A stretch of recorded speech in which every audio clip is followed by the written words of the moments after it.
Ассаламу алейкум. Мы разговариваем с Суфьяном Ибрагимовым. Это наш не первый ролик. Я думаю, часть людей уже посмотрела несколько роликов, которые у нас висят выше. Вот мы продолжаем говорить о разном. Сегодня, я опять напоминаю, у нас Суфьян Ибрагимов в беседе. Это чеченский исследователь, историк, публицист. Вот, мы говорили, в частности, вот последний у нас ролик был о Петре Первом, да? Вот. Да, но мы еще более подробно вернемся к этой теме, я думаю. Но я хотел бы сказать одно. История такая вещь, которая остается навсегда в памяти. Единственное, что мы можем с этой земли унести в мир истинный, только свои знания и память. Мы не сможем, никто не смог даже одну песчинку золота унести. Остаются деяния и имя. Имя правителя в истории остается. В основном, кроме редчайших единиц, имена простых рядовых граждан, они забываются и не входят в историческую летопись. Туда входит имя правителя, который был на каком-то данном этапе. Я к чему это говорю?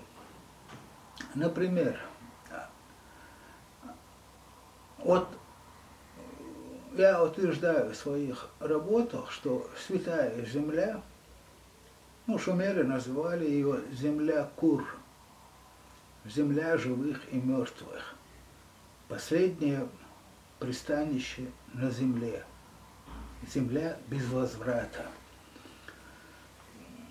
Даже аят, один из самых главных считается в Коране, аят аль-Курси. Там говорится, что Аллаху нисколько не трудно охранять эту святую землю, свой трон, который там стоит. Это образное выражение. И что находится все в его ведении, в его власти. Ни один правитель не становится во главе народа без воли Аллаха. Ничего не случается без его. Даже лист не падает и муха не кашляет без его разрешения. Поэтому я не хочу вмешивать политику сюда. Я занимаюсь древней историей. А шумеры на одной из табличек говорят: тот, кто помнит прошлое, знает настоящее и может предвидеть будущее. То, что случались войны, они были постоянно у нас, на нашей Святой Земле. Они периодически случались. И история, она повторяется, это замечено многими, заново повторяется, периодичность. Поэтому разные астрологи могли составлять гороскопы, предсказывать. Это все на знаниях основано. Это не Джибрил им присылал эти. Я к чему говорю? Например, сегодня мы все помним, насколько была разрушена наша республика за две эти войны.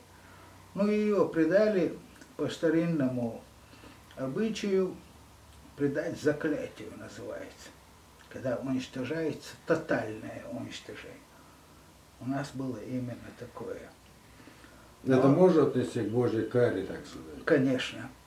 Я про это тоже пишу, в разных местах, чтобы... Да, когда люди отходят от прямого пути, он присылает предупреждающего, а затем кару. В Коране написано: я не разрушал ни одного города или селения, не прислав увещевателя, предупреждающего.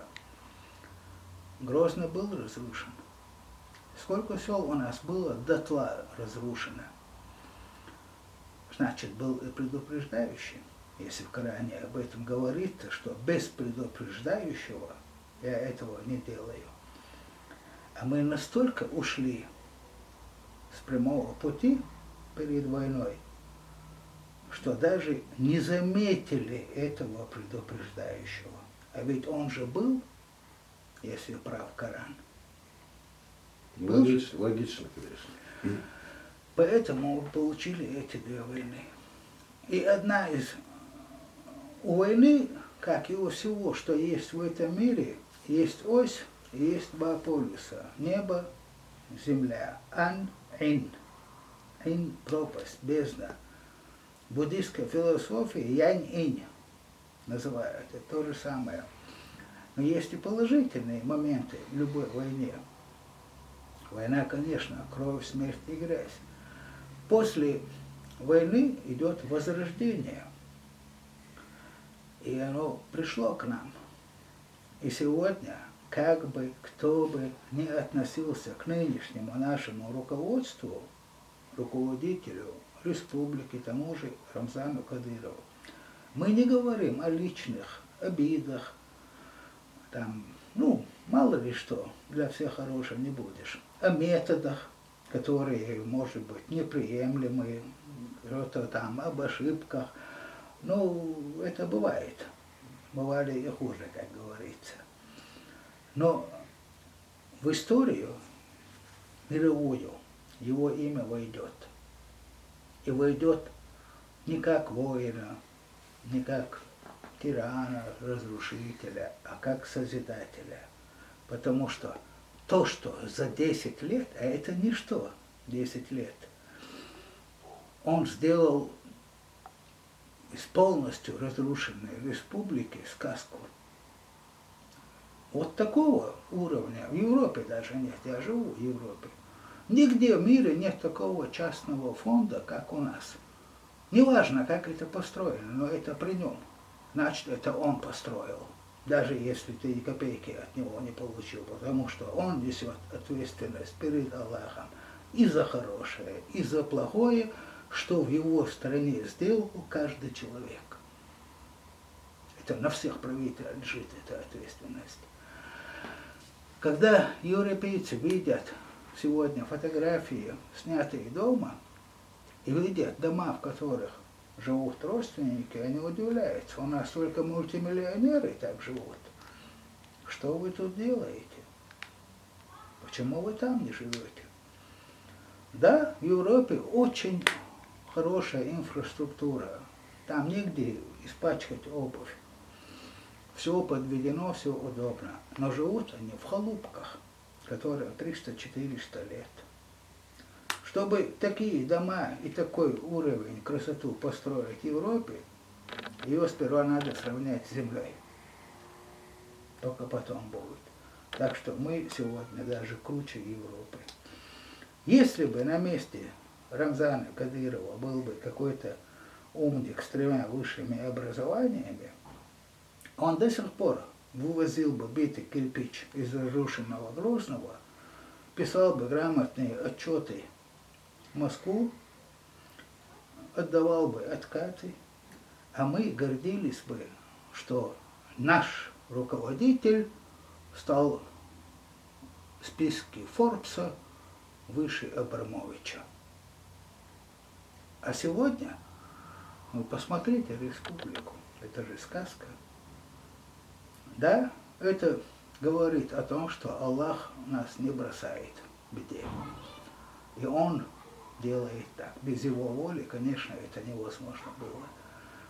Пусть Рамзан даже только инструмент в его руках, но этот инструмент работает. И как-то недавно сказал Путин, я бы не то что героя России, а героя труда дал бы Рамзану Кадырову. Я лично думаю, что вот именно этого ордена он более чем достоин.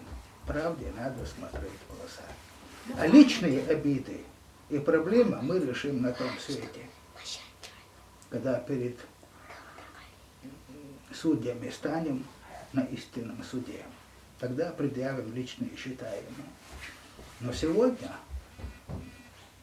только волшебник мог так отстроить за 10 лет полностью разрушенную республику. Баркал Супян Ибрагимов у нас сегодня в гостях. Баркалгон Супян за очень содержательные ролики. Те, которые посмотрели только этот ролик, могут чуть выше посмотреть и другие. Мы записали несколько, но, к сожалению, у нас тут студия только образовывается, как вы видите, только часть картины видно. Вероятно, придется это убрать, там другой фон поставить. Но тем не менее, я хочу сказать, мы старались. Я подмазываюсь под Супяна, да. Так что все у нас будет впереди, и к концу у нас здесь, я еще раз хочу напомнить, на нашем аккаунте около 1000 человек, когда округлится цифра до 1000, мы разыграем вот этот приз Асланбека Тугузова, сборник прекраснейших стихотворений. Здесь тираж всего лишь 1000 экземпляров, когда об творчестве Асланбека Тугузова узнают многие, я думаю, эта книга будет на расхват. Так что мы в течение нескольких дней разыграем приз. Вот из этих 1000 подписчиков кому-то он достанется. И дальше мы уже будем, я подумал, я уже повторяюсь, когда у нас появится 5000 подписчик, тогда мы разыграем более ценный приз. Слуба. Да? А я вхожу в часть гонорар от рекламы, это хотя бы одной книжкой, чтобы получить. Ну, естественно. Потому что вы тоже, наверное, не просто так рекламируете книги. Ну, может, к сожалению, может, к счастью, я просто так рекламирую. Одну книгу, естественно, я тебе обещаю. У меня их есть несколько. Вот эта книга, я тебе ее дарю. Я не могу ее подписать. Да. Я не могу ее подписать, потому что не являюсь автором.